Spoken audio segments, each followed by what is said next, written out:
good morning to you. Today, January 16th. It is a Wednesday morning. This is WGTV Today, Wayne Goldsboro Television. I'm Wayne Alley. And I'm Kim Bess. Good morning. Well, Kim, Yes. big day today. We're in the middle of the week already. The weather's just fantastic. It's a little cool, but hey, this is almost winter. the middle of winter. Yeah, That's right. I'm telling you, it's a great time of year, and the weather is really nice. And even though we've had some rain off and on over the last, in fact, more than usual, I would think. But we need rain even during the winter months. But we've had a good supply of it here. But the next weather for this week, next week, looking pretty good.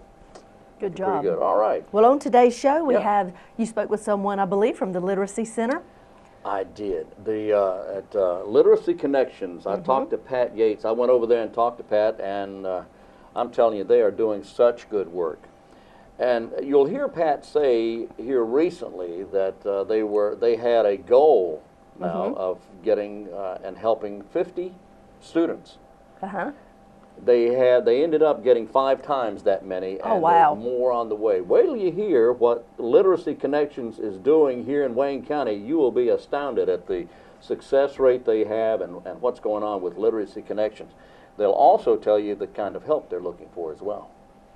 Very good. All right. So stay tuned with that. And I believe you also went out to the Senior Center. Oh, one of my favorite places, the Senior Center here in Goldsboro on East Ash Street. And every time I talk to someone about the Senior Center who have visited that location, they cannot get over They're surprised the and in awe. beauty, how beautiful it is, and how much is offered by the staff and by the facility itself. It's just an amazing place to go visit. And such a nice mix of opportunities they offer there.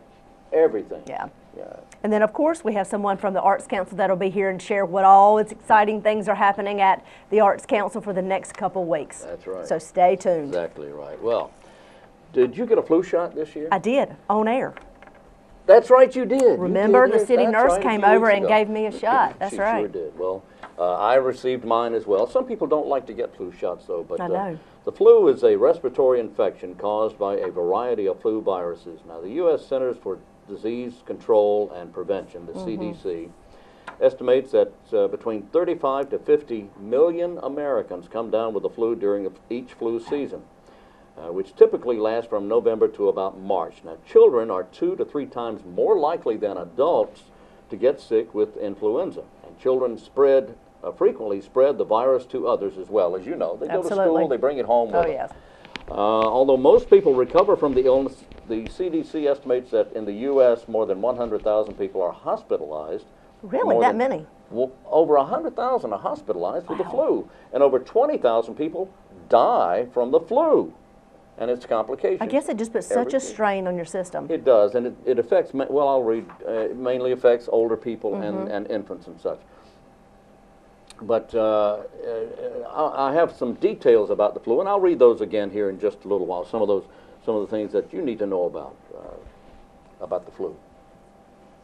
Well, and if you don't have the flu and you would like to give blood, because you can't give blood when you're sick. That's right. But if you'd like to give blood, they are having the opportunity at Rosewood High School on the 1st of February, actually, February 2nd at 9 o'clock in the morning, and it'll be open all the way until 2 p.m. Of course, that's at 900 Rosewood Road here in Goldsboro, and everybody that gives blood also gets a coupon for Adams Car Wash. Oh, boy. If you have questions or if you'd like to find out about other locations, you can go to the website, which is www.redcross.org, or you can also call 919-735-7201. And if you're a county or a city employee, tomorrow is the day you got to give blood. That's right. And especially if you're a county employee. I don't care about the city. But especially if you're a city employee, we don't care about the county. Now, wait just a minute. We care about everybody giving blood because it helps so many people. It does. 3 people for each unit of blood. That's right. Each unit of blood you give helps 3 people. So if you're a county employee, you head over to the Red Cross office tomorrow sometime, but you need to you should make an appointment to visit. Okay. Now, wait, if they're a city employee, where do they go as well? Clingman Street. Oh, is that right? I thought you drove to Durham. I'm not thinking so. Oh, okay. It's a little friendly competition. You get the idea. A little friendly competition between the city and the county as to who can raise more blood, county. Moving on. Moving on. If you are interested at the Paramount Theater on February the 1st, We're having a movie shown like they do several times throughout the year, and of course it is the one and only the Groundhog Day movie. Oh, with Bill Murray. Absolutely. That's Friday, February the 1st at 7 o'clock p.m. Of course, it's right there at the Paramount Theater. The cost is $5 for adults, and kids under the age of 12 get in free. The Groundhog Day movie seen on the great big screen at the Paramount Theater. Groundhog Day, That's by nice. the way, is February 2nd. Yes. And if the groundhog sees his shadow, there's 6 more weeks of winter. So we'll see what happens. But you know what? That's a trick. Is it? It's a trick. You gonna tell us how it works? Well, it's a trick because if you count, see, February 2nd is the exact middle of winter. The middle on the calendar, it's the middle of the winter.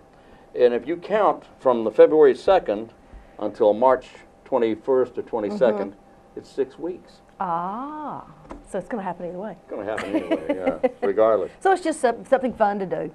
It is fun, something fun to do. But you know, looking back on the record, he doesn't have a very good record, Punxsutawney Phil or any of these big rats that don't have a good record. Most of the time they're wrong. So maybe it should be the other way around.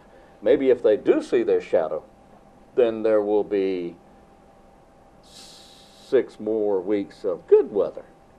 Or is it the other way around? I'm so confused. What's up? Oh my goodness.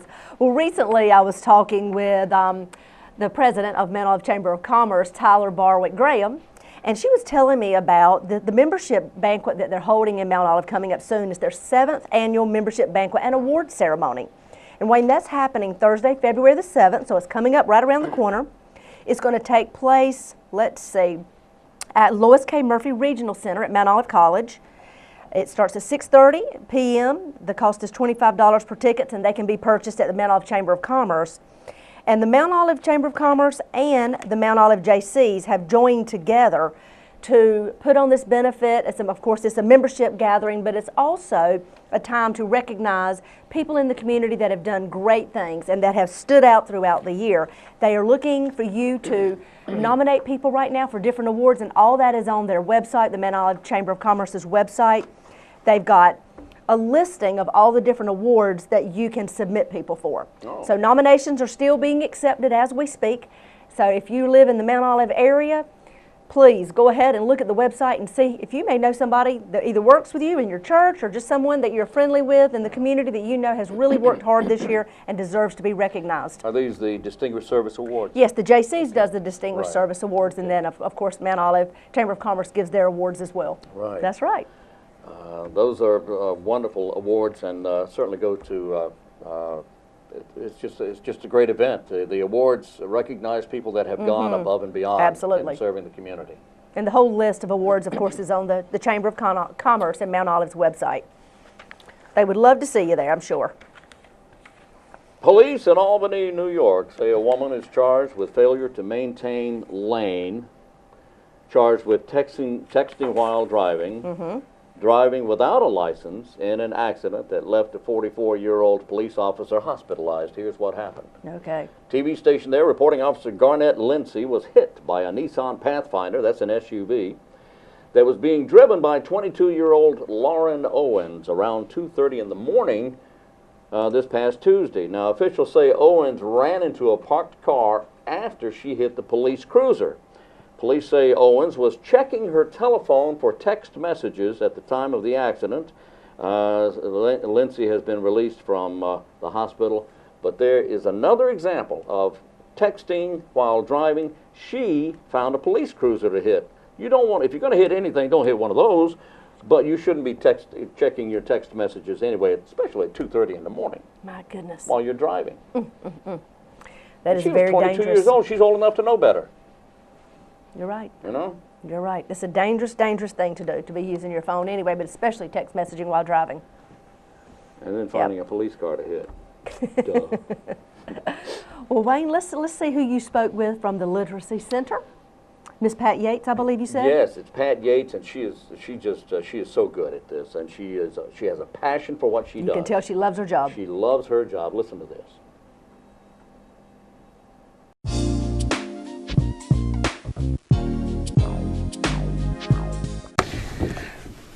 Today we're visiting Literacy Connections on East Ash Street, 2001, I believe. Yes. East Ash Street. This is Pat Yates. Now, Pat is the director of Literacy Connections, and thank you for speaking with us. Thank you for inviting me. I appreciate it. Thank you very much.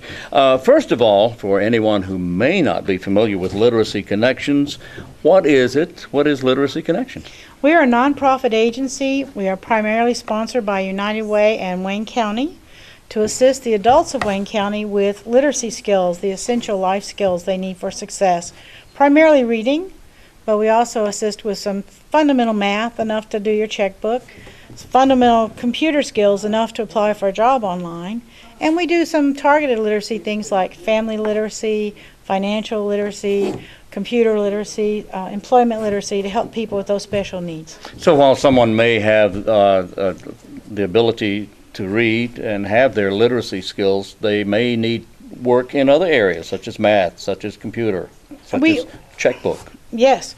We see students all the time. I have a student who comes in and says, I can read pretty well, but I can't do math, or I can do math, but I don't read well. So it's usually uneven. Most of us are better at one thing than another, so we try and help them get up to a adult functioning level in all areas. And I know, Pat, you continue to amaze me with the numbers here in Wayne County. It's an amazing, and I had no idea. Share with me, if you will, those numbers of people who are considered to be having trouble reading. Well, you know, I think when you compare it to the other counties, it speaks a lot because of 25 counties with similar demographics and population. We have the second highest rate of illiteracy, which means we're next to the bottom in reading and math and computer skills. So that's critical. It affects us in a lot of ways. Has anyone ever determined the reason we're having such a problem with Actually, we do know. There are 10 factors that contribute to it. I think the biggest factor is undiagnosed, untreated learning disabilities. About 80% of our students have learning disabilities, and in a mainstream classroom, it's very hard to address those because our program is mostly one-on-one. We can customize their instruction and really use great strategies to help them achieve success. And speaking of success, have you documented success rates? We have, and I had a feeling you had. well, all of our grant funders require that we do it, but you know, we want to know what works and what may be not as successful. And you know, our goal for last year, and I just came on in July of last year, and from July through December, we realized in those 6 months more than our annual goal. Our annual goal was to register and assist 30 students, and we exceeded that in just 6 months.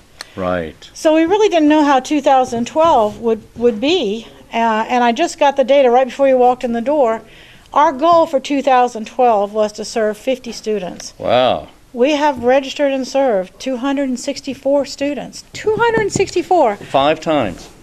Yes, more than 5 times the number. More than 5 times. Yes. Oh my goodness. Let me give credit where credit's due. That's very important. I want to thank the county and United Way. They have permitted us to hire a volunteer coordinator who assisted with training and volunteers and registering students. And we also have an AmeriCorps member here, Andrea DeRoyan, who is our lead tutor, and she's allowed us to work with much larger groups of people. What can I say? That is amazing. Your goal was 50, or you were allowed 50, and you served 264 people. And these are people from all walks of life. You know, it's surprising. People just assume that everyone who can't read is impoverished, and I would say that the bell curve does move in that direction. But there are some people who have success in areas of their life.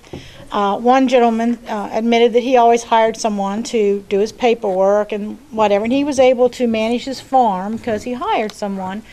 But it really does run the range from, you know, unemployed and almost homeless to someone who's been successful in their life, except they can't read.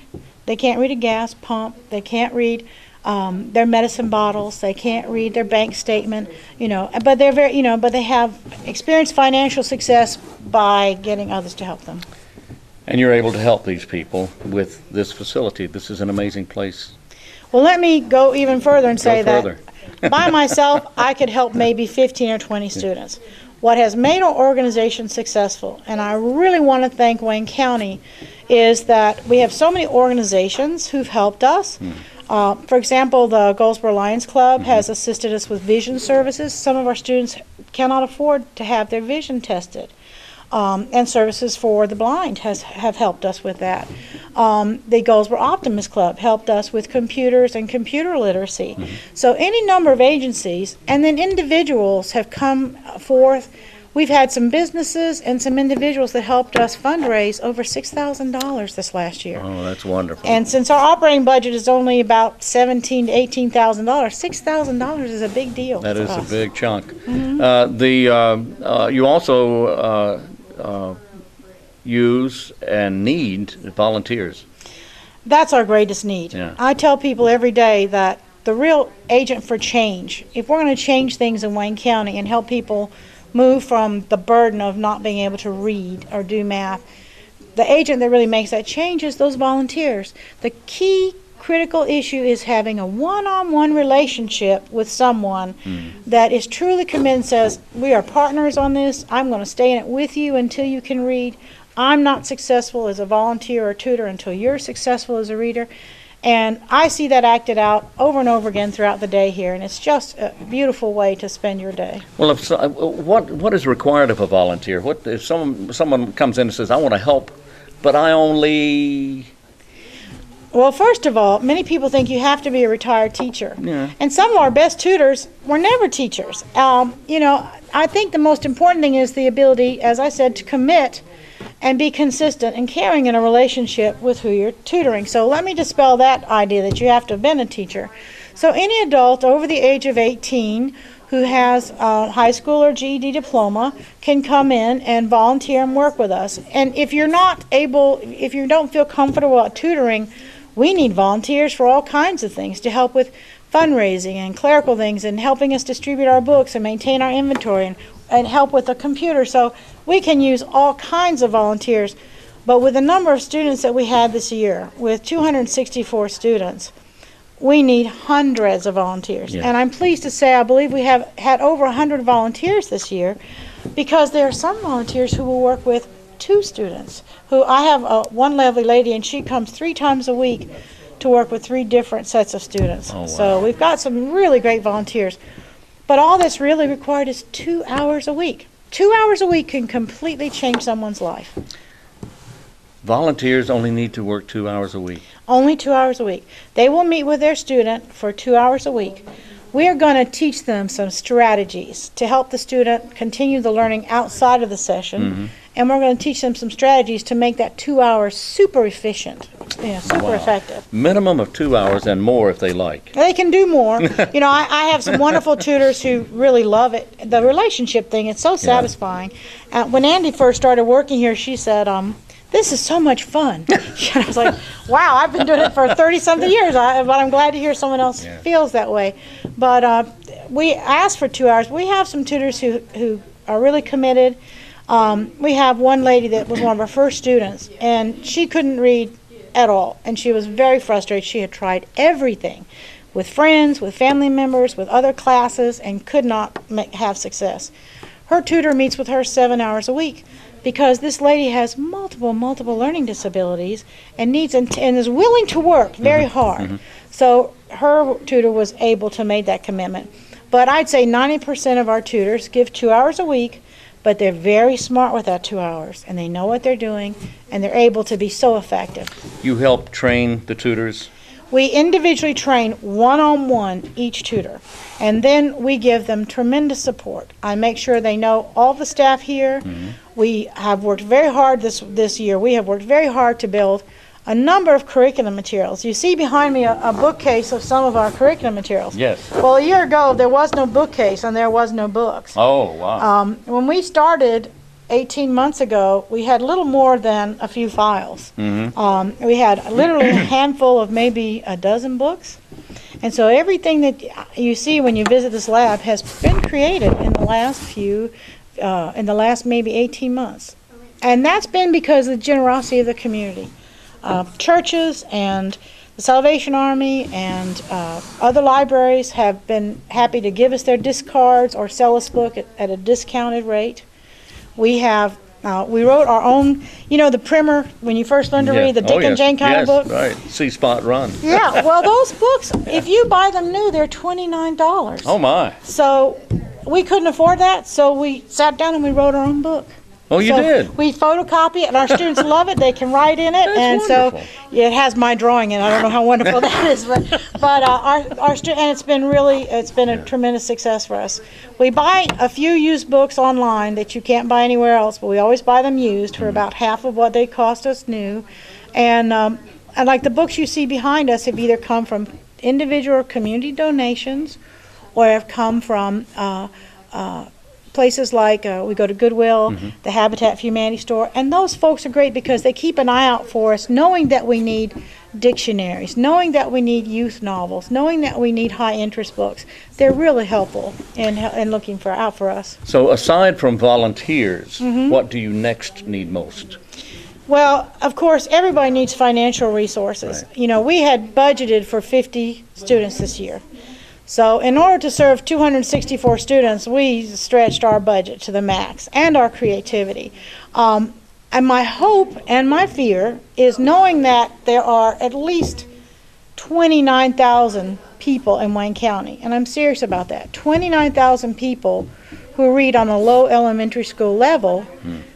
You know, my hope is that all 29,000 of those will one day be here. But if we went from serving 30 students in 6 months, more than a year ago, then last year to serving 264, Wow. what will 2013 bring?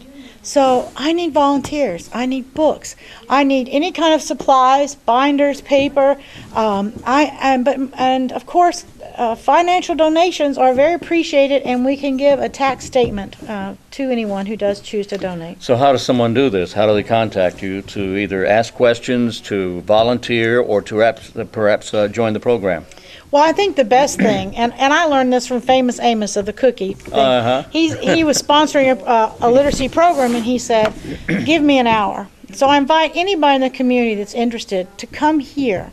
It's the old Nash Printing Building next to the new services for the aging, for seniors, to come and just visit us for an hour, to see the students and look at the materials, and I think you'll be excited. That's my favorite way. Yeah. We have a website at www.literacyconnectionsofwaynecounty.org. LiteracyConnectionsOfWayneCounty.org. Thank you. Oh, yeah, that's boy. a mouthful. Yeah, it is. Our telephone number here is 919-735-1990, and we would love to hear from anyone who would like to come and help support our program, be a part of what we do. Well, Pat, that's wonderful. Congratulations. Thank you. It was It's good a to see wonderful you job. today. It's good to see you too. Appreciate Pat Yates, that. who's Director of Literacy Connections here in Wayne County.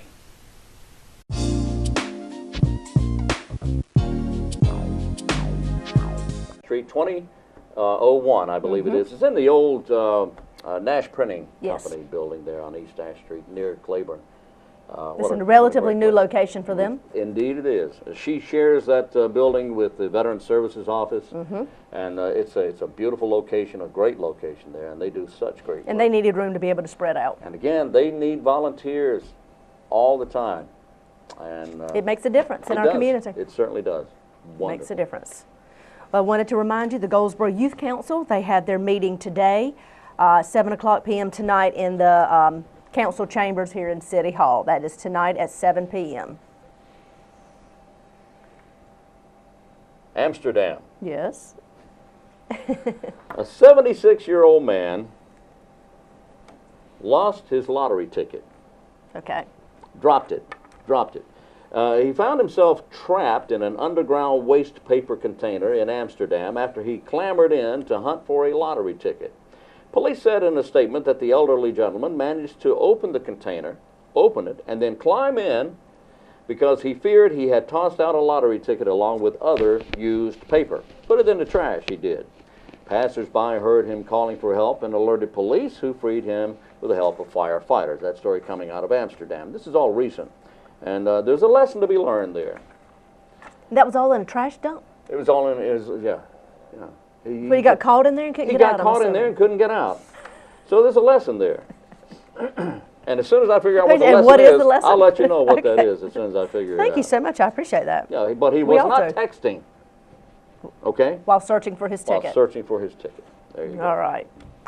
Want to let everyone know in Mount Olive, at Mount Olive College's Southern Bank Auditorium, on February the 8th at 8 o'clock p.m., Nellie Zecco, which is from NBC's The Voice, will be entertaining in Mount Olive. Really? Yes. Coming to Wayne County. Coming to Wayne County. Whoa. So remember that, and it's free, doesn't cost a thing. That is February the 8th, Friday night, 8 o'clock p.m., doesn't cost a thing, Mount Olive College Southern Bank Auditorium. Nellie Zecco from NBC's The Voice will be coming to Wayne County. The Voice. That's right. Today, January 16th, is Appreciate a Dragon Day. Okay, go figure. Okay, it's also Nothing Day. You know, they get better and better. Well, it's a day. It's a day not to celebrate anything, and I do that every chance I get. It's also National Day of Peace in El Salvador. It's Religious Freedom Day, which was the same as yesterday. Today is Civil Service Day. On this date, 1883 was the year the Pendleton Act created the Federal Civil Service System and the U.S. Civil Service Commission. So happy Civil Service Day to everyone there, particularly if you're involved with civil service. Absolutely. A lot of people are. Oh, we have a lot right here in our community. We do indeed. We do indeed. A lot of them on base. That's what I was going to say, a lot at Seymour Johnson. Do you have a trivia question for us today? I do. I'm glad you asked. Here's our trivia question for today. I don't have a category, but the question for today is, who was the, everybody knows the comic strip Peanuts, right? Peanuts, yes. Written, composed, drawn by a bunch of people, but written and composed and created by a fellow by the name of Charles Schulz. Yes. The late Charles Schulz. He had a favorite classical, he loved classical music, and he had a favorite classical composer. Can you imagine who was Charles Schulz' favorite classical composer? The creator of Peanuts. I would have to guess. Yes. Out of all the classical composers. And there's a bunch of them. There are tons. Yes. I would have to just, my first instinct is to go with Beethoven. I don't know why, but that's just my first instinct. That's a great answer. But it's wrong? It's wrong. Darn it. No, that's okay. That's okay. But Beethoven would have been a great guess, and you're not far off. Okay. I'll tell you later. Hold Think on about tight. that. That's right. Hold on tight for that one. That's. I know who would know. Can I make a call? Do I have a line? Do you have a line? My husband would know. I can call a friend. He can tell me. Call a friend. No. I don't get that opportunity, huh? All right. All right. Let's see. What else do we have here? Let's see. What's The Goldsboro Housing Authority will be meeting tomorrow, Thursday, January the 17th. They are meeting 700 North Jefferson Street here in Goldsboro at 12 noon. That's the Goldsboro Housing Authority Committee. All right. A little while ago, we were talking about the flu and the flu vaccine and such. The question is, well, where do you get the flu? Flu outbreaks usually begin suddenly and occur mainly in the late fall and winter. The disease spreads through communities, creating an epidemic. During this epidemic, the number of cases peaks in about 3 weeks and then subsides after another 3 or 4 weeks. Half of the population of a community may be affected. And all this information is coming from the Centers for Disease Control, the CDC. Schools are an excellent place for flu viruses to attack and spread. Families with school-age children have more infections than other families, with an average of about 1/3 of the family members infected every year. You can get the flu if someone around you who has the flu begins to cough or sneeze. You can get the flu simply by touching a surface like a telephone or a doorknob, by touching. Question right there. Do you think we would be smart to get a can of Lysol and spray these things on a pretty regular basis during this season? You know, I've done that. In our own homes? I think and I've workplaces? had some success with that. Yeah, I think Lysol or an antibacterial spray of some sort like that would help. I may be wrong, but I use it. I do it. We'll have to get a ruling from David Madden, our health director here in Wayne County. We'll ask him about that. But I would think it works. But simply by touching a telephone or a doorknob or something, that multiple people use. Exactly. Grocery carts. which a lot of grocery stores now offer. When you walk in, you see the little wipes that you can get, and you can wipe off the grocery cart and throw it away immediately. That's right. That's a smart thing to do. It is If I a see very one there, I smart always thing. use it. Yeah, I just think I it's do too. smart. Think of the hundreds and hundreds of hands that have been on those grocery carts. I know. Yes. If you've touched contaminated surface, you can pass from your hand to your nose or mouth. You're at greatest risk of getting infected in highly populated areas, such as in crowded living conditions and in schools. So the lesson there is move to the woods. Just go away. You know. Oh, my goodness. Maybe not. Take your own baby wipes with you everywhere you go, or some kind of wipe, a disinfectant Good wipe. idea. Be monk. All right? Wipe. Just be monk and take a wipe with you. It's not that far. That's true. It's not That's that true, strange. especially during this season, because I've talked with several people who've had the flu over the holidays, and I'm telling you, they had fevers up to 105 that lasted day after day, and that is severely high. That's very dangerous too, by Yes, the way. it Very is. dangerous. All right, what do we have? All right, so we need to move on, and let's see, you talked with someone at the senior center? I did. I talked to ERYN out at the senior Yes. center. Boy, I'll tell you, wait till you see, it just gets better and better and better. Wait till you see what's going on out at the senior center.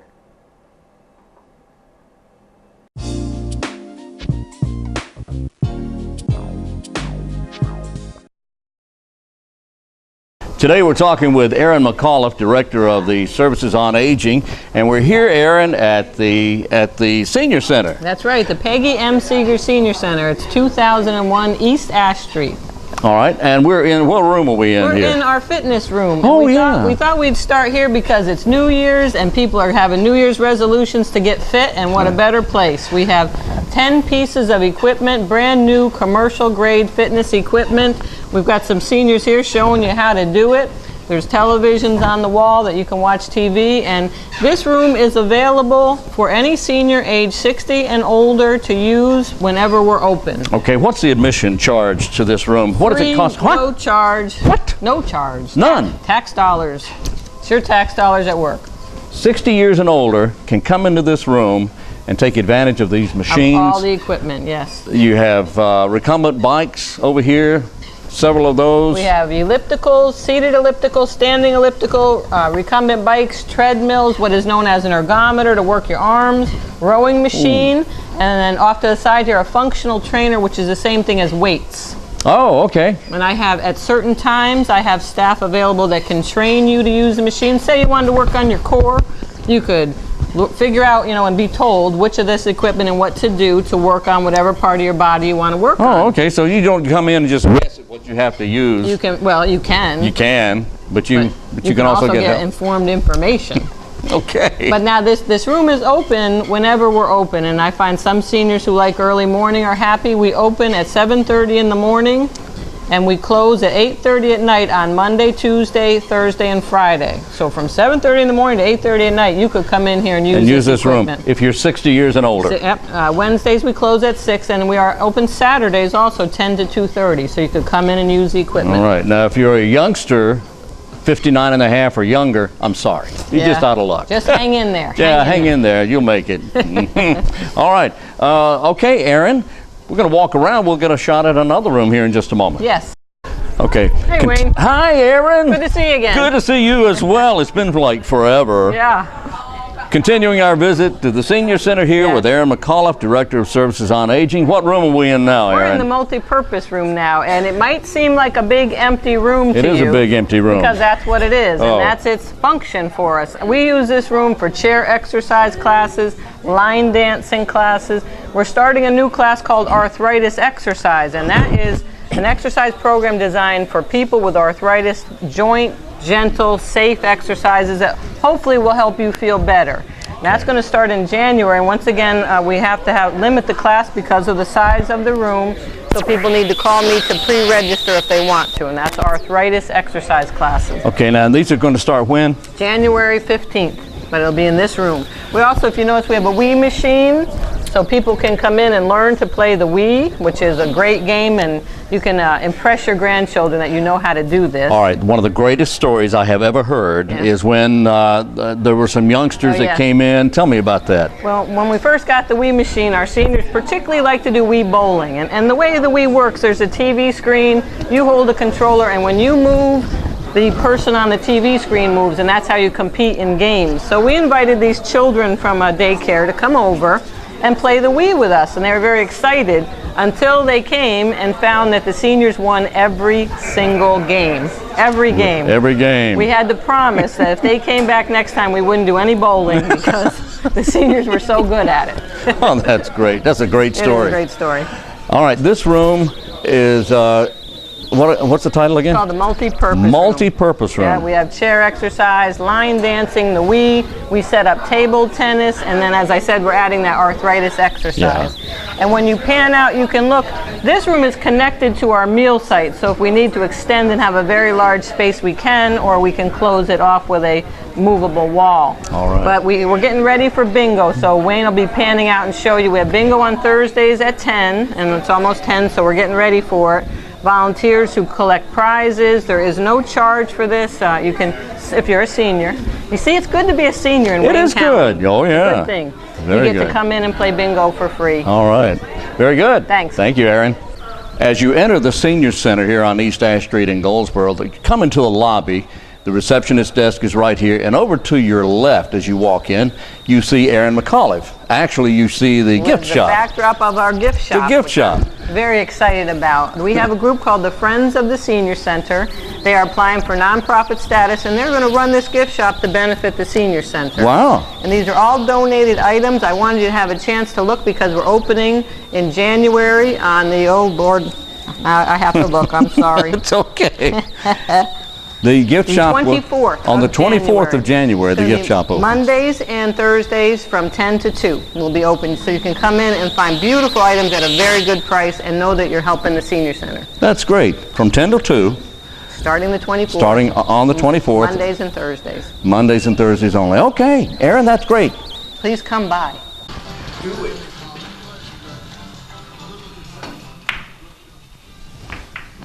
All right.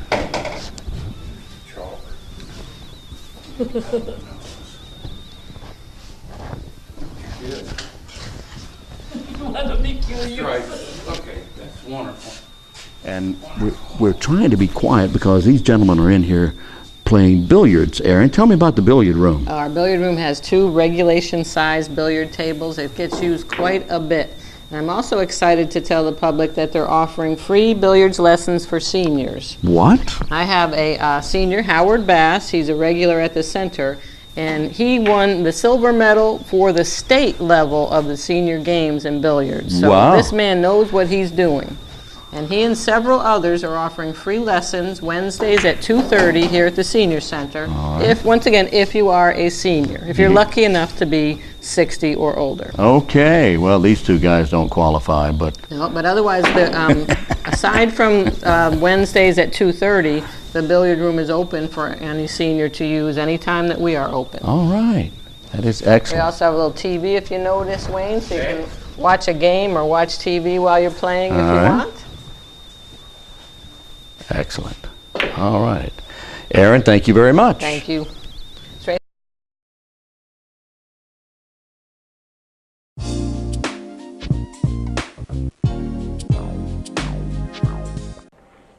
Hey, we're back. I told you the Senior Center is just a great place to visit. It is, and I love the fact they continue ever changing, ever evolving, and what all they offer there. That's right, and they're offering, of course, now you saw them playing bingo in there, and you saw they're getting ready for the other events going on, plus the billiards tables. And We've we're talked in about use- their open mic they're going to be having coming up and the soon open too. mic, that's right. Yeah. Oh, that's coming up. And the ladies on the treadmills. Yes. That's- and they were really moving fast. Yes, they were. I couldn't keep up with them. They were. All right. Anyway, we've got a lot of things going on in the Wayne County area, and Goldsboro here coming up pretty soon. We know we've talked about several times this week. We want to remind you, if you're interested in, everybody's interested in cutting costs right now. And if you're interested in cutting down your grocery bill or cutting it in half, they're proclaiming, come to the Wayne County Public Library on Ash Street on January the 26th from 1:30 until 3:30. Okay. You will hear some tips and strategies about how to save money when you go grocery shopping. And so a couple of that are already listening is telling us, don't go when you're hungry. That's right. Make a shopping list. That's right. Keep your loyalty card current. That's like your little card, you know, that you get whichever grocery store you go to, because they expire. Yeah. I didn't know that. I hadn't really thought about it, but I guess didn't they know that expire. So keep it current. And be brand flexible. Don't be so stuck on one brand that you've got to purchase that one. Be flexible, and if you're willing to move, then go with the one that's on sale if they seem to be the same quality you're used to. So you're saying these cards expire like CVS's card and like the Food Lion card, the what is the VIP, MPG? Food Lion is EIO, MVP. whatever, huh? MVP. MVP, yeah, that's it.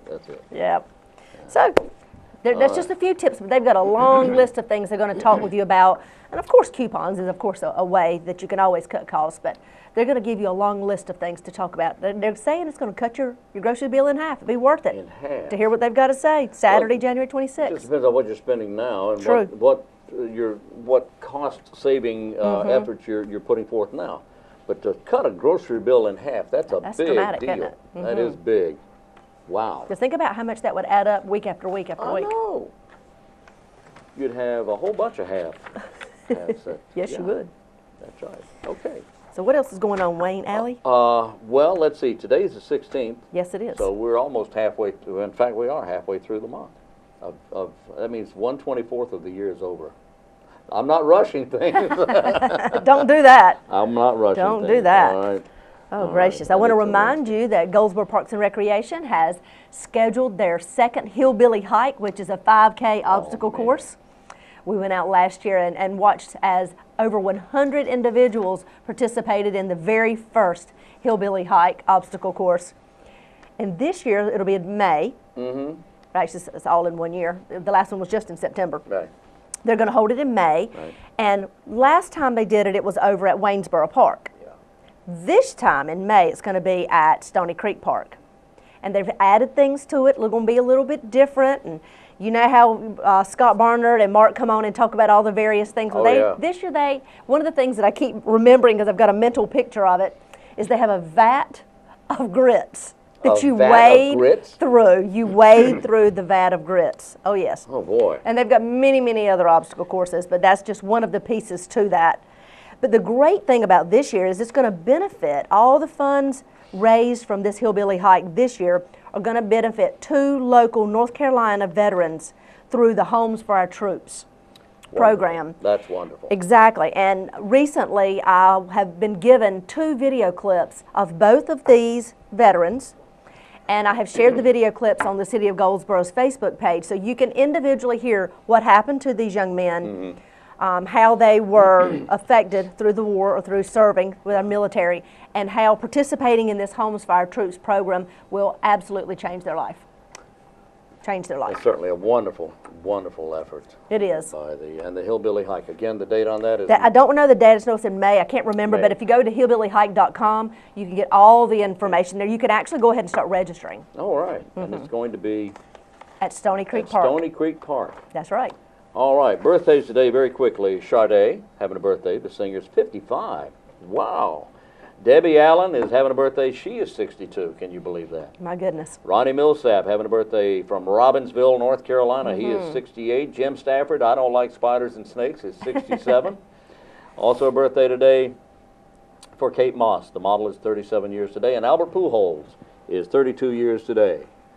You're going to give us the answer to our trivia question? Our trivia question, who was the favorite classical composer of Charles Schulz? Peanuts fame. Charles Schulz wrote Who might it be? Do you need a drum roll? That was good. And who is it? Mr. Brahms. Oh, the one we didn't name. Right, the one you didn't name. That's right. Brahms, That's right. who of Still course would have thought it was Beethoven. Composed the famous Brahms Lullaby. Yes. And I don't know why that connects with, but that was Brahms was his favorite composer. There you go. That's it for me. They are. All right. You know how many animals you can count on a $1 bill? No, I can't say that. Did you know there are even animals on a $1 bill? Well, let me explain here. Please do. According to my information, and I don't have a $1 bill to show you, or even to look at, but on an American $1 bill, there is an owl. Yes, okay. In the upper left-hand corner. Everybody get your dollar bills out Upper there. left-hand corner of the one encased within the shield. There is an owl there. And there is another feature hidden in the front upper right-hand corner. Now, I'm told that there's a spider there. Interesting. Printed, not real, but printed on the $1 bill. I'll have to go find a $1 bill and find it. So you asked the question, how many animals can we find on a $1 bill? Do you have the answer to that? No, but I would have to guess. I would just said, Just those two? No more? Well, there may be another, but do you know of another? Can't say that I do. Oh, okay. Then why am I so confused? Oh my goodness, I don't know. I thought you were going to tell us more and more. Oh, no, I don't know. There may be others, but as well. And in fact, no, I don't know. Besides the eagle, of course, is on the $1 That's 3. bill. Okay, so 3. All right. And there may be more. There's a big eye. Yes, there is. All right, that's not necessarily an animal. It may represent that, though. However, Lincoln faces to the right. We mentioned that a little while ago.